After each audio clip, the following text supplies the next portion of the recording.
Tito Soto, may buwelta sa mga nagsasabi na tuta siya ni Romualdez, at Congressman Kiko Barzaga hindi natatakot kay Romualdez. Mariing itinanggi ni Senate President Vicente Tito Soto III ang mga paratang na siya umano ay sunod-sunuran lamang sa Kamara de Representantes. Ayon kay Soto, malinaw na may ilang miyembro ng minorya sa Senado ang nais na agad siyang makipagtalo sa mga kongresista hinggil sa ilang isyu, ngunit iginiit niyang hindi siya magpapadala sa ganitong klaseng presyon. Hindi ko trabaho ang makipagbangayan para lang masabing matapang ako. Ang mahalaga, ang Senado ay gumagalaw ayon sa interes ng taong bayan, hindi dahil sa dikta ng kung sino, pahayag ni Soto.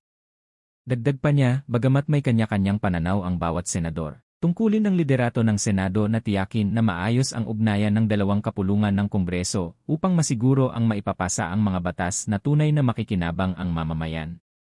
Kung may nais silang pagtatalunan, maaari namang gawin ito sa tamang panahon at proseso. Hindi ako papayag na gamitin ang Senado para lang sa personal na interes ng ilan, dagdag ng Senate President.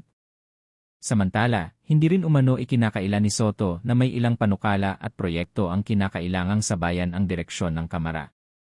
Subalit malinaw niya na ito ay bahagi lamang ng normal na proseso ng lehislatura at hindi indikasyon ng pagiging sunod-sunuran.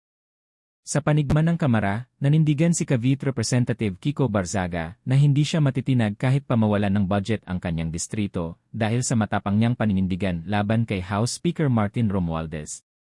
Ayon kay Barzaga, mas mahalaga ang interes ng sambayanan kaysa sa pansariling kapakanan. Inihayag niya na ang kanyang pagtutol ay nakatuon sa umano'y anomalya na bumabalot sa ilang flood control projects sa bansa.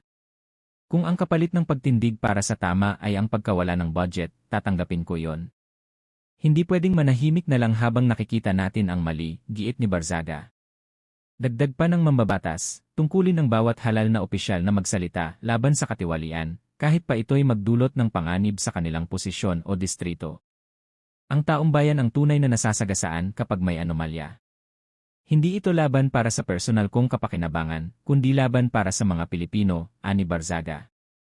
Sa kabila nito, iginiit ni Barzaga na bukas siya sa dialogo at diskusyon sa pagitan ng mga kinaukulang opisyal, subalit hindi siya uurong sa kanyang paninindigan na kailangang bigyang hustisya ang mga proyektong may bahid ng irregularidad.